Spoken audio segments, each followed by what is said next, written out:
Sergio 6 বছরের একটি ছোট্ট শিশু, আর সে একটি গাছের উপরে বসে খেলা করছিল।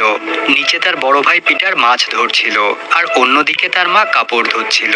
হঠাৎ করে সেখানে একটি জার্মান ফাইটার জেট চলে আসে আর সবকিছু তছনছ করে দিতে থাকে। এটা দেখে সার্জিওর মা তাকে দ্রুত গাছের আড়ালে লুকিয়ে পড়তে বলে, কিন্তু সার্জিও ভয় না পেয়ে তার হাতে থাকা একটি গুলতি দিয়ে আশ্চর্যজনকভাবে ওই প্লেনটিকে ধ্বংস করে দেয়। আর তখনই সার্জিওর ঘুম ভেঙে যায়, অর্থাৎ সে স্বপ্ন দেখছিল। এরপর সার্জিও দেখে কেউ একজন দরজায় কড়া নাড়ছে। তখন সার্জিও ভাবে হয়তো তার মা এসেছে, তবে দরজা খুলে সে দেখে পাশের বাসার একজন মহিলা এসেছে। আর ওই মহিলা এসে সার্জিওকে বুকে টেনে নিয়ে বলে, উপরওয়ালার কাছে লাখ লাখ শুকরিয়া যে তুমি এখনো বেঁচে আছো। এই কথা শুনে সার্জিও বলে, আমার মা এবং বড় ভাই কোথায়? তখন ওই মহিলা সার্জিওকে বলে, জার্মান সেনারা তোমার মা এবং ভাইকে মেরে ফেলেছে আর পুরো গ্রামে তাণ্ডব চালাচ্ছে। ঠিক তখনই তাদের বাইরে কয়েকজন জার্মান সেনার উপস্থিতি টের পায় ওই মহিলা। এটা দেখে সে সার্জিওকে জানালা দিয়ে বাইরে বেরিয়ে যেতে বলে, আর বলে নিজের জীবন বাঁচানোর জন্য শুধু জঙ্গলের ভেতর দৌড়াতে থাকো। সার্জিও সেখান থেকে চলে যাবার পরেই পেছন থেকে কেউ একজন মহিলাটিকে গুলি করে মেরে ফেলে। সার্জিও পেছনে তাকিয়ে দেখে তাদের বাড়িঘর আগুনে দাউ দাউ করে জ্বলছে, আর তার কানে অসহায় মানুষের আর্তনাদ ভেসে আসছে। কিন্তু সে থেমে না গিয়ে জঙ্গলের ভেতর উদ্দেশ্যহীনভাবে ছুটতে থাকে। কিছুক্ষণের মধ্যেই সে জঙ্গলের অনেক গভীরে পৌঁছে যায়, আর ভয় পেয়ে কাঁদতে থাকে, সেই সাথে চিৎকার করে তার মাকে ডাকতে থাকে। ওই দিন রাতে সে জঙ্গলের ভেতর ঘুমিয়ে পড়ে। পরদিন সকালে উঠে সে নদীর পাড়ে পানি খাওয়ার জন্য যায়, কিন্তু তখন সেখানে কিছু জার্মান সৈন্য চলে আসে। সার্জিও শত্রুদের দেখে তাড়াতাড়ি একটি গাছের পেছনে ঘরের ভেতর লুকিয়ে পড়ে, কারণ সে জানতো জার্মান সৈনিকেরা তাকে দেখে ফেললে তাকেও তার মা এবং ভাইয়ের মতো মেরে ফেলবে। এরপর ওই জার্মান সৈনিকেরা নদীর পাড়ে আগুন জ্বালায় এবং তাদের খাবার গরম করে খেতে থাকে। আর ওই মুহূর্তে সার্জিওর কাছে একটা বড় অজগর সাপ চলে আসে, কিন্তু সে ওই সাপটিকে দেখে ভয় না পেয়ে নিজেকে শান্ত রাখার চেষ্টা করে। এরপর জার্মান সৈন্যরা তাদের খাবার শেষ করে সেখান থেকে চলে যায়। সার্জিও দৌড়ে সেখানে গিয়ে ওই সৈন্যদের ফেলে যাওয়া খাবার কুড়িয়ে খেতে শুরু করে, কারণ সে প্রায় 2 দিনের মতো কিছুই খায়নি। সার্জিওর এত ক্ষুধা লেগেছিল যে সে কোনো কিছু না ভেবেই জঙ্গলের পাতা খেতে শুরু করে। আর এর কিছুক্ষণ পর আবারও অন্ধকার হয়ে যায়, কিন্তু সার্জিও না থেমে সামনের দিকে এগোতে থাকে। হঠাৎ করেই তার পেছনে একটা বোমা বিস্ফোরণ হয়, আর সার্জিও সেখান থেকে অনেক দূরে ছিটকে যায়। সার্জিও বুঝে যায় জার্মান সেনারা সেখানে আক্রমণ করেছে, তাই সে হাতে একটি লাঠি তুলে নেয় আর বলতে থাকে, ভুলেও কেউ আমার কাছে আসার চেষ্টা করো না, কারণ আমার কাছে রাইফেল রয়েছে আর আমি তোমাদেরকে ভয় পাই না। এরপর সার্জিও সেখানে কাউকে না দেখতে পেয়ে আবারও জঙ্গলের ভেতর দৌড়তে শুরু করে। রাতে সার্জিও আবারও ঘুমিয়ে পড়ে। পরদিন বৃষ্টি শুরু হলে তার ঘুম ভাঙে, কিন্তু না খেয়ে সে খুবই ক্লান্ত হয়ে পড়েছিল। অসহায়ের মতো এদিক সেদিক ছুটতে ছুটতে একটা পর্যায়ে সে সেখানে বেহুশ হয়ে পড়ে যায়। এর কিছুক্ষণ পরেই সেখানে কয়েকজন লোক আসে আর সার্জিওকে দেখতে পেয়ে সেখান থেকে তুলে নিয়ে যায়। ওই লোকগুলো ছিল মূলত রাশিয়ান সৈনিক, আর তারা সার্জিওকে তুলে সোজা তাদের ক্যাম্পে নিয়ে যায়। সেখানে থাকা কমান্ডার সার্জিওকে তার নাম জিজ্ঞাসা করে, আর সার্জিও তার নাম বলে ওই কমান্ডারের সাথে হাত মেলায়। মানে বয়সে ছোট হলেও বড়দের মতো আচরণ করছিল সে। কমান্ডার সার্জিওকে তার পরিবারের কথা জিজ্ঞাসা করলে সার্জিও জবাব দেয়, শত্রুরা আমার মা এবং ভাইকে মেরে ফেলেছে, আর এটা বলে সে কেঁদে দেয়। এরপর সেখানে থাকা সবাই সার্জিওকে সান্ত্বনা দিতে থাকে এবং তার জন্য অনেক ভালো ভালো খাবার নিয়ে আসে। যেহেতু সার্জিওর শরীরের অবস্থা খুব একটা ভালো ছিল না, তাই তাকে সেখানকার হসপিটালে ভর্তি করে দেওয়া হয়, যেখানে আহত সৈনিকদের রাখা হতো। ওই হসপিটালে ক্যাথিয়া নামের একটি নার্স ছিল, যে আহত সৈনিকদের চিকিৎসা করত। ক্যাথিয়ার সার্জিওকে দেখে অনেক মায়া হয়, তাই সে নিজের বাচ্চার মতো করে সবসময় সার্জিওর সেবা করতে থাকে। আর হাসপাতালে যত আহত সৈনিক ছিল সবাই সার্জিওকে অল্প সময়ের মধ্যে আপন করে নেয়। প্রতিনিয়ত সার্জিও সবার আকর্ষণের কেন্দ্রবিন্দু হতে থাকে, মানে সবাই সার্জিওকে নিয়ে হাসি ঠাট্টা এবং মজা করত। আর সেখানকার কমান্ডারও আস্তে আস্তে সার্জিওর মায়ায় পড়ে যায়। এরপর একদিন যখন কমান্ডার হাসপাতালে সার্জিওর সাথে দেখা করতে যায়, তখন সার্জিও ওই কমান্ডারের বন্দুক দেখতে চায়। ছোট সার্জিওর কথা শুনে কমান্ডার কিছুটা হাসে, আর তার নিজের বন্দুক থেকে সবগুলো গুলি বের করে সার্জিওর হাতে দেয়। সার্জিওর সাথে দেখা করে বের হবার পর কমান্ডারের দেখা হয় সেই নার্স ক্যাথিয়ার সাথে। তখন ক্যাথিয়া কমান্ডারকে বলে সে সার্জিওকে এই ক্যাম্পে রেখে দিতে চায়, কিন্তু কমান্ডার সার্জিওকে একটা অনাথ আশ্রমে পাঠাতে চায়, কারণ সে মনে করে যুদ্ধের সময় এমন একটা ক্যাম্পে থাকাটা সার্জিওর জন্য অনেক বিপদের কারণ হয়ে যাবে। এই কথা শুনে ক্যাথিয়া কমান্ডারের কাছে অনেক রিকোয়েস্ট করে, কিন্তু কমান্ডার তার কোনো কথাই শোনে না, কারণ এই যুদ্ধের ময়দানে যে কোনো সময় যে কোনো কিছুই ঘটে যেতে পারে, তাই সে সার্জিওর ব্যাপারে রিস্ক নিতে চায় না। পরদিন সার্জিওর কাছে দুজন সৈন্য আসে এবং সার্জিও তাদের বাইনোকুলার দিয়ে খেলতে শুরু করে। ক্যাম্পে থাকা সব সৈনিক এখন সার্জিওকে পছন্দ করতে শুরু করে দিয়েছে, আর তারা কেউই চায় না সার্জিও এখান থেকে চলে যাক। তো পরের দিন ক্যাথিয়া অন্য একটি নার্সকে জানায় যে সে সার্জিওকে যে কোনো মূল্যে তার কাছে রেখে দিতে চায়। পরদিন সকালে কমান্ডারের কাছে একজন সৈন্য এসে বলে, প্লিজ আপনি সার্জিওকে আমাদের সাথেই রেখে দিন। কিন্তু কমান্ডার তার কথায় রেগে গিয়ে তাকে বকা দেয়। তখন হঠাৎ করেই সেখানে জার্মান সেনাবাহিনীর ট্যাঙ্ক চলে আসে আর রাশিয়ান সৈন্যদের ওপর অতর্কিত হামলা চালায়। তখন কমান্ডার এবং তার সেনাবাহিনী সাহসের সাথে জার্মান সেনাদের সাথে লড়াই করে এবং তাদের অনেক সৈনিক আহত হয়। অবশেষে কমান্ডারের টিম জার্মানদেরকে প্রতিহত করতে সক্ষম হয়।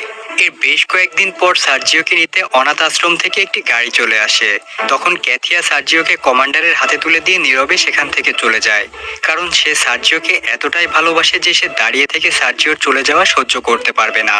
এরপর কমান্ডার সার্জিওকে পাশে বসিয়ে তার সাথে কথা বলতে থাকে, তবে সে সার্জিওর চোখের দিকে তাকাতে পারছিল না, কারণ সে ভীষণভাবে সার্জিওর মায়ায় পড়ে গিয়েছিল।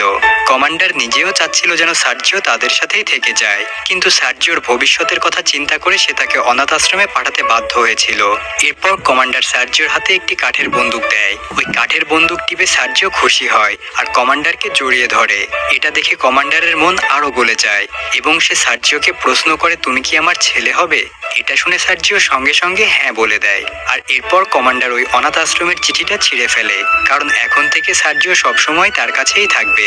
আর এই খবর যখন পুরো ক্যাম্পাসে ছড়িয়ে পড়ে তখন তারা সবাই খুবই খুশি হয়ে যায়। এরপর ওই দিন রাতে ক্যাথিয়া এবং সৈন্যরা মিলে তাদের পুরনো ড্রেস থেকে কাপড় কেটে ছোট করে সার্জিওর জন্য একটি আর্মির পোশাক বানায়। পরদিন সকালে সার্জিও যখন ঘুম থেকে ওঠে তখন কমান্ডার তাকে সেই পোশাক দেখায়। এটা দেখে সার্জিও খুব রকমের খুশি হয় আর পোশাক পরে দৌড়ে সবাইকে দেখায় এবং পুরো ক্যাম্পেই খুশি ছড়িয়ে পড়ে। কিন্তু তখনই জার্মান ফাইটার জেট সেখানে চলে আসে এবং তাদের উপরে আক্রমণ করে। এতে রাশিয়ানদের অনেক সৈন্য ঘায়েল হয় এবং ক্যাম্পের মধ্যে একটা আতঙ্ক ছড়িয়ে পড়ে। এসব দেখে সার্জিও আহত সেনাদের সাহায্য করতে চায়, কিন্তু কেউই তার কথা শুনছিল না, কারণ এমন একটা সিরিয়াস মোমেন্টে একটা বাচ্চার কথা কেই বা কানে নিবে। তখন কোনো উপায় না দেখে সার্জিও সোজা ক্যাম্পের ভিতরে যায় এবং আহত সেনাদের পানি খাওয়াতে থাকে। তখন একজন সৈনিক যে তার দুটো চোখই হারিয়েছে সে সার্জিওকে বলে, আমার বাড়ি থেকে একটা চিঠি এসেছে, তুমি কি এটা আমাকে একটু পড়ে শোনাবে? তখন সার্জিও বলে, হ্যাঁ আমি পড়ে শোনাচ্ছি। চিঠিটা পড়ে সে ওই সৈন্যকে বলে, তোমার পরিবার তোমাকে খুব মিস করছে আর তোমাদের বাড়িতে যে গরুটা ছিল সেটা মারা গিয়েছে। এটা শুনে ওই সৈনিকটি বলে, কিন্তু আমাদের তো কোনো গরু নেই। তখন সেখানে থাকা সবাই সার্জিওকে নিয়ে মজা করতে থাকে, কারণ সার্জিওর বয়স মাত্র 6 বছর আর সে ঠিকমতো পড়তে জানতো না। তবুও সে ওই আহত সৈনিকের চিঠিটা পড়ার ভান করে তাকে সান্ত্বনা দেওয়ার চেষ্টা করেছে। তবে তার এমন অদ্ভুত কর্মকাণ্ড দেখে সবাই খুবই আনন্দ পায়। এরপর সে ওইখানে থাকা সব সেনাদের কাছে যায় আর তাদের চিঠি পড়ে তাদেরকে এমন এমন কথা শোনাতে থাকে যা ওই চিঠিতে লেখা হয়নি। তবে তার এমন অদ্ভুত কর্মকাণ্ড দেখে সবাই খুবই আনন্দ পায়। এরপর সে ওইখানে থাকা সব সেনাদের কাছে যায় আর তাদের চিঠি পড়ে তাদেরকে এমন এমন কথা শোনাতে থাকে যা ওই চিঠিতে লেখা হয়নি।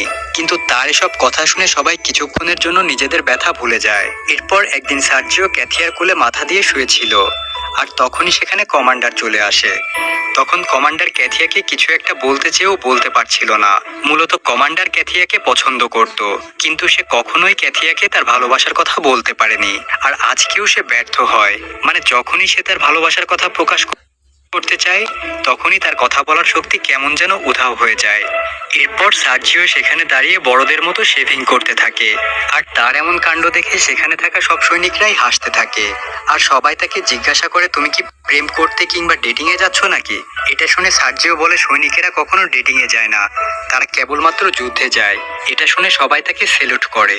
এরপর একদিন কমান্ডার তার সেনাবাহিনীকে নিয়ে মিটিং করছিল আর তখনই সেখানে সার্জিও চলে আসে আর একজন প্রাপ্তবয়স্ক সেনার মতো সালাম দিয়ে কমান্ডারকে বলে, আমার কি কোনো কাজ আছে স্যার? এই কথা শুনে কমান্ডার তাকে একটি কাজ দেয় আর সেটা হলো সৈনিকদের বাড়ি থেকে যেসব চিঠি আসে সেগুলো সৈন্যদের কাছে ঠিকমতো পৌঁছে দেওয়া। এরপর কমান্ডার সার্জিওর কাছে যায় আর তার গালে একটা কাটা দাগ দেখে জিজ্ঞাসা করে, তোমার এখানে কি হয়েছে? জবাবে সার্জিও বলে, শেভ করার সময় কেটে গিয়েছে হয়তো। আসলেই গতদিন শেভ করার সময় কমান্ডারের ওই একই জায়গা কেটে গিয়েছিল আর তাই সার্জিও তাকে অনুসরণ করার চেষ্টা করেছে। এটা দেখে সেখানে থাকা সবাই হাসতে থাকে। পরের দিন যথাসময়ে সার্জিও তার দায়িত্ব পালন করার জন্য চলে যায় আর একে একে সব সৈন্যদের বাড়ি থেকে আসা চিঠিগুলো তাদের হাতে দেয় আর তার কাজে মুগ্ধ হয়ে সবাই তার সঙ্গে একটু ডান্স করে নেয়। এরপর সার্জিও হাতে একটি দূরবীন নিয়ে জঙ্গলের একটু ভেতরের দিকে চলে যায় আর হঠাৎ সে দূরবীন দিয়ে দেখে খড়কুটার ভেতরে একটা মানুষের পা নড়ছে। এটা দেখে সে দ্রুত কমান্ডারের কাছে চলে যায় আর তারা এই কথা শুনে সেখানে পৌঁছে দুইজন জার্মান গোয়েন্দাকে ধরে ফেলে আর সার্জিও তার সাহসের সম্মান পায় আর কমান্ডারের চোখে একজন ভালো সৈনিক হয়ে যায়। আর ওই রাতেই কমান্ডারের কাছে সার্জিওকে অ্যাডাপশন করার চিঠি চলে আসে, অর্থাৎ অফিসিয়ালি বা সরকারিভাবে সে এখন থেকে সার্জিওর বাবা। এরপর সার্জিও আর কমান্ডার ক্যাথিয়ার কাছে যাওয়ার চেষ্টা করলে তারা দুজনে দূর থেকে দেখে ক্যাথিয়া অন্য কারোর সাথে কথা বলছে, অর্থাৎ সে হয়তো অন্য কাউকে ভালোবাসে। মূলত কমান্ডার যেটা ভাবে বাস্তব চিত্র সেটা ছিল না। তারপরেও সে ক্যাথিয়াকে ভুল বুঝে সেখান থেকে চলে যায়। তো এরপর আবারও তাদের ক্যাম্পে জার্মান সৈন্যরা আক্রমণ করে। এটা দেখে কমান্ডার সার্জিওকে বলে তুমি এখানেই বসে থাকো, কোথাও যাবে না। আর সে ওখানেই বসে পড়ে। তবে কিছুক্ষণ পর সার্জিও দেখে যুদ্ধে ক্ষতিগ্রস্ত হয়ে ফোনের লাইন কেটে গিয়েছে আর এই কারণে কমান্ডার কন্ট্রোল অফিসে যোগাযোগ করে আরো সৈন্য পাঠানোর আবেদন করতে পারছে না। কমান্ডার একজন সৈনিককে পাঠায় টেলিফোনের লাইন ঠিক করার জন্য আর সার্জিও ওই সৈন্যের পিছনে পিছনে যায়, কিন্তু কিছু দূর যাওয়ার পরেই সেই সৈনিক আহত হয়ে যায় আর তাকে আহত দেখে সার্জিও বলে কিভাবে তার ঠিক করতে হবে আমাকে বলে দাও। তখন ওই সৈনিক সার্জিওকে বলে এই দুটি তার জোড়া লাগিয়ে দিলেই টেলিফোন কানেকশন ঠিক হয়ে যাবে। সার্জিও সৈনিকের কথা মতো তার জোড়া লাগিয়ে দেয় আর টেলিফোনের কানেকশন ঠিক হয়ে যায়। এর মাধ্যমে সার্জিও আবারও প্রমাণ করে দেয় যে সে একটা সাহসী বাচ্চা। এরপর সার্জিও দৌড়ে ক্যাথিয়ার কাছে যায় আর বলে কমান্ডার অনেক অসুস্থ হয়ে পড়েছে, তাই সে কিছুই খেতে পারছে না। এই কথা শুনে ক্যাথিয়া দৌড়ে কমান্ডারের কাছে যায়, কিন্তু গিয়ে দেখে সে সম্পূর্ণ সুস্থ। মূলত সার্জিও জানতো যে কমান্ডার এবং ক্যাথিয়া একে অপরকে পছন্দ করে, তাই সে দুষ্টুমি করে এমনটা করেছে যাতে তাদের দুজনের সম্পর্কটা একটু সামনের দিকে এগোয়। সার্জিওর বুদ্ধিটা একেবারে কাজে লেগে যায়। কমান্ডার ক্যাথিয়াকে বলে তুমি কি সার্জিওর মা হবে? তখন ক্যাথিয়া মুচকি হেসে বলে হ্যাঁ। তো এরপর সেখানকার সব সেনারা দল বেঁধে অন্য একটি ক্যাম্পে যাওয়ার জন্য যাত্রা শুরু করে আর সার্জিওকে তাদের সাথে নিয়ে যায়।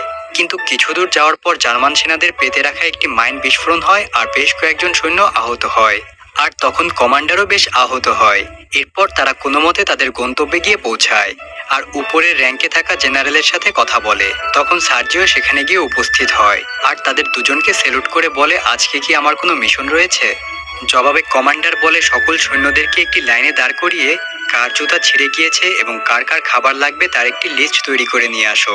সার্জিও কমান্ডারের দেয়া দায়িত্ব পালন করে আর সবার একটা লিস্ট তৈরি করে তাদের কাছে নিয়ে আসে। এরপর সেখানে থাকা জেনারেলকে উদ্দেশ্য করে সার্জিও বলে আপনি দয়া করে আমার বাবা এবং ক্যাথিয়ার বিয়ের পারমিশন দিন। এই কথা শুনে তারা দুজনেই হাসতে থাকে। এরপর সার্জিওকে একজন সৈনিকের মতো ব্যাজ পরিয়ে দেওয়া হয়, অর্থাৎ সম্মাননা দেওয়া হয়।